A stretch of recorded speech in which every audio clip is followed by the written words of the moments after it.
السلام عليكم ورحمة الله، معاكم زيكا. ونهائي دوري الأبطال بكرة كمان أقل من 24 ساعة بين إنتر ميلان وباريس سان جيرمان. تعالوا نشوف مين اللي هيحصل على النهائي بكرة، هل إنتر ميلان ولا باريس سان جيرمان؟ يلا بينا. لو انت لسه ما عملتش لايك اعمل لايك دلوقتي، ولو ما عجبكش الفيديو شيل اللايك في الاخر. ثاني حاجه لو ما عملتش سبسكرايب اعمل سبسكرايب دلوقتي. وثالث حاجه لو انت مش عندي على الفيسبوك تعالى عندي على الفيسبوك، هتلاقي هناك اخبار واشتريهات ومقالات وحاجات حلوه كتير قوي فايتاك. تعالى على هناك ويلا بينا. اول حاجه بس تعالوا نشوف كده مسيره كل فرقه عشان نشوف الفرقه دي كانت قويه ان هي توصل لنهائي الشامبيونز ليج ولا لا. فهنبتدي بسم الله الرحمن الرحيم باول فرقه وهي انتر ميلان. قبل الثلاث فرق الا هم مين؟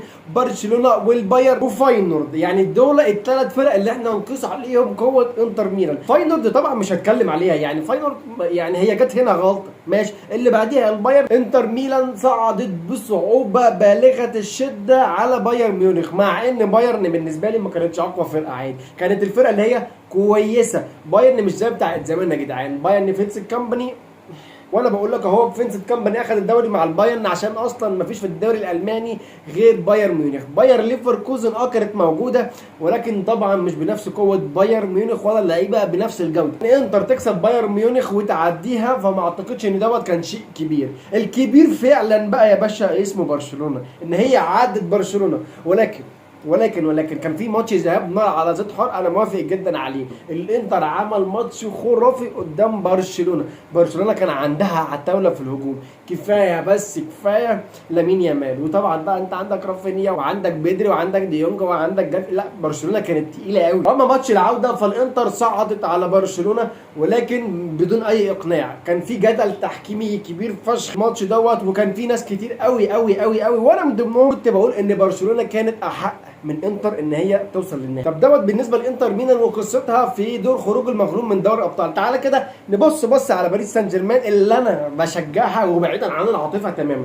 باريس سان جيرمان قابلت مين في دور المجموعه؟ العملاق اللي حاصل على الدوري الانجليزي السنه دي ليفربول كان بالنسبه لي اقوى فرقه في اوروبا هذا الموسم، او عشان العدل ممكن يبقى الثاني اقوى فرقه بعد برشلونه، او هما الاثنين في نفس الخط. يعني انت بقى عايز ترتبهم ازاي؟ هذا شأن. باريس سان جيرمان خرجت بطل الدوري الانجليزي السنه وخرجته باداء مرعب، باداء شهد التحول التاريخي في شخصيه باريس سان جيرمان. باريس سان جيرمان لعب ماتشين ذهاب وعوده حرفيا فشخ فيهم ليفربول، وكان بطل ليفربول اليسون بيكر اللي عمل اداء مرعب. ماتش الاياب باريس سان جيرمان لعبت ماتش جامد فشخ على ليفربول لحد ما تعادلوا في الاخر، رست على ضربات جزاء، ودوناروما استعاد مستواه اللي كان بتاع اليورو اللي اخذ بيه اليورو واهل باريس سان جيرمان. من ثم استون فيلا عملت ماتش عوده حلو جدا على باريس سان جيرمان.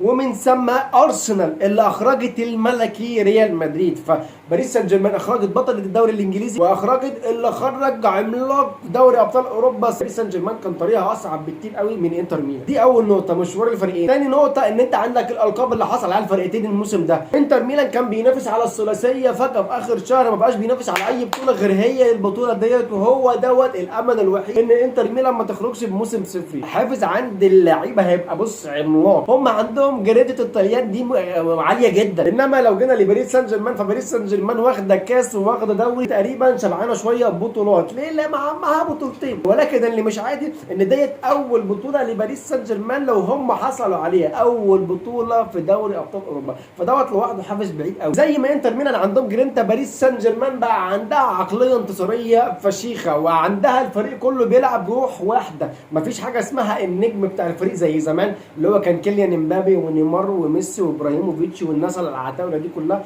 العقليه ديت راحت خلاص من باريس سان جيرمان، بقى الفريق كله هو نجم الفريق. دي اول حاجه. تاني حاجه واللي محدش واخد باله منها يا جدعان، انت عندك ان الفريق كله بيدافع والفريق كله بيهاجم، وخير مثال على هذا الا هو كفاراتسخيليا. الراجل دوت بيهاجم تقريبا 50% وبيدافع 50%. يعني زي ما بيهاجم زي ما بيدافع، الراجل بيقرقش كده في الدفاع. مجهود جبار، وهتبقى خساره كبيره على باريس سان جيرمان لو الراجل دوت ما لعبش الماتش ده، عشان الراجل دوت ما لعبش في نهائي الكاس تقريبا، حصلت له كده ايه اصابه او وعكه صحيه مفاجاه. فالراجل دوت هيقدر يلعب نهائي الابطال مش متاكد. كانت معانا اول نقطه مشوار الفريقين في دوري الابطال. ثاني نقطه البطولات اللي حصل عليها الفريقين. ثالث نقطه بقى الاصابات. انتر ميلان ما عندهاش اصابات، اللي اللعيبه بتاعتها كامله.